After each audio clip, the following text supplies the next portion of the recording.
Sống nhân sinh của con người luôn là bức tranh muôn màu muôn vẻ được tô điểm bởi vô vàn những điều lý thú. Trong sự phong phú và đa dạng đó, các sự vật thường được kiến tạo và tồn tại ở những trạng thái trái ngược nhau. Giống như hai mặt của một tờ giấy, vũ trụ có trời và đất, âm và dương, trục thời gian có ngày và đêm, còn con người được phân biệt theo giới tính nam và giới tính nữ. Tuy nhiên, trong cuộc sống, bên cạnh những người được sống là chính mình thì vẫn tồn tại thế giới thứ ba của cộng đồng người đồng tính với xu hướng tình cảm, tâm hồn khác biệt.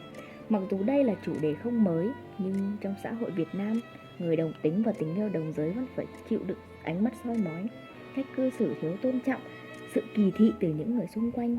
Để hiểu rõ hơn về thế giới, thông cảm cũng như ủng hộ họ và có một cái nhìn khách quan hơn thì sau đây chúng tớ xin được giới thiệu cuốn sách Gọi em bằng tên Anh của Andre Aciman được viết vào năm 2007. Cảnh tại một vùng nông thôn miền Bắc nước Ý năm 1983, câu chuyện kể về Elio và mối tình thời niên thiếu của cậu cùng với anh chàng sinh viên cao học Oliver.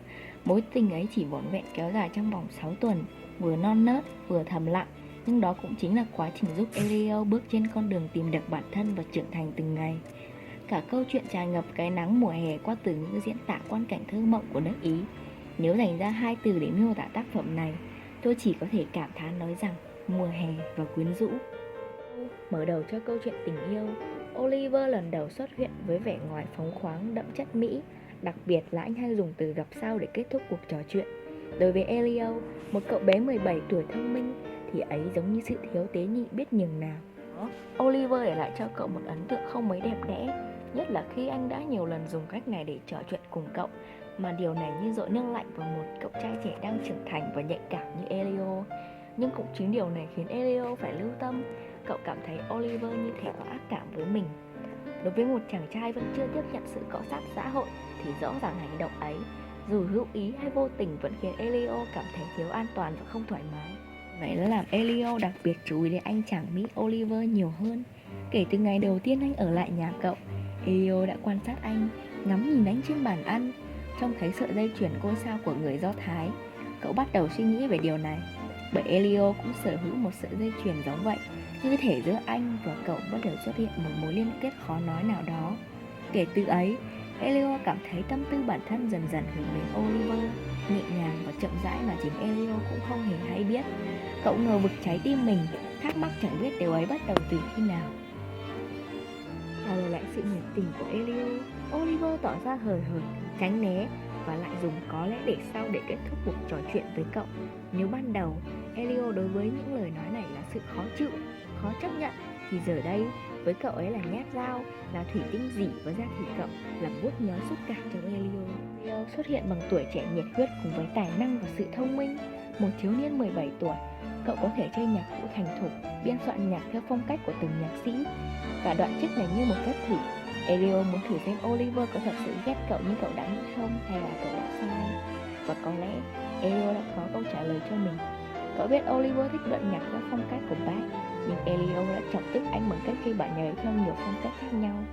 Từ đầu tới cuối, Oliver dù tỏ ra không ngu nhưng lại không đắc động với cậu, chỉ để lắng nghe một khúc nhạc cậu đàn, thậm chí là toàn bộ sự nghiêm túc.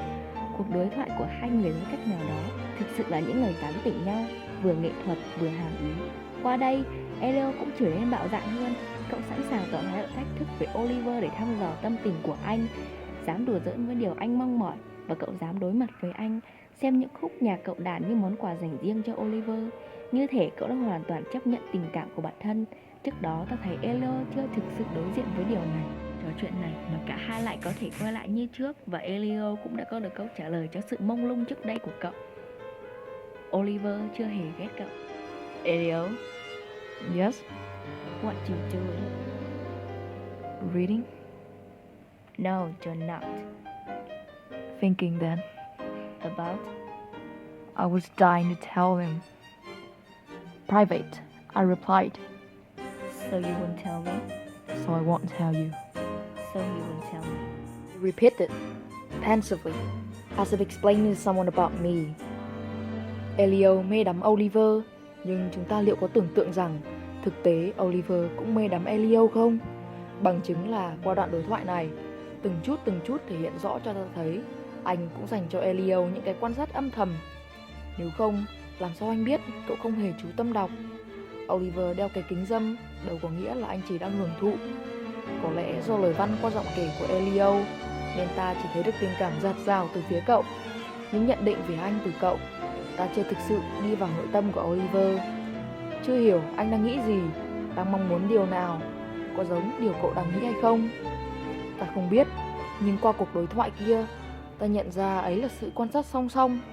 Họ thực sự dành sự chú tâm cho nhau, nhưng có lẽ vì nỗi sợ thầm kín, vì nỗi băn khoăn khó lý giải mà họ né tránh nhau.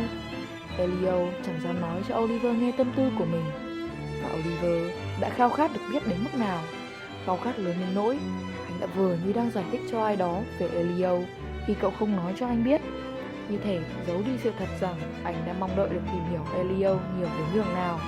Đến cuối cùng, hai con người với tình yêu tha thiết vẫn chỉ dừng lại như hai bạn thẳng, giao nhau một lần rồi cách xa mãi mãi. Oliver có cho mình một tổ ấm riêng, bỏ lại mùa hè tại nước Ý năm nào sau lưng, cất giữ chúng như những kỷ niệm đẹp.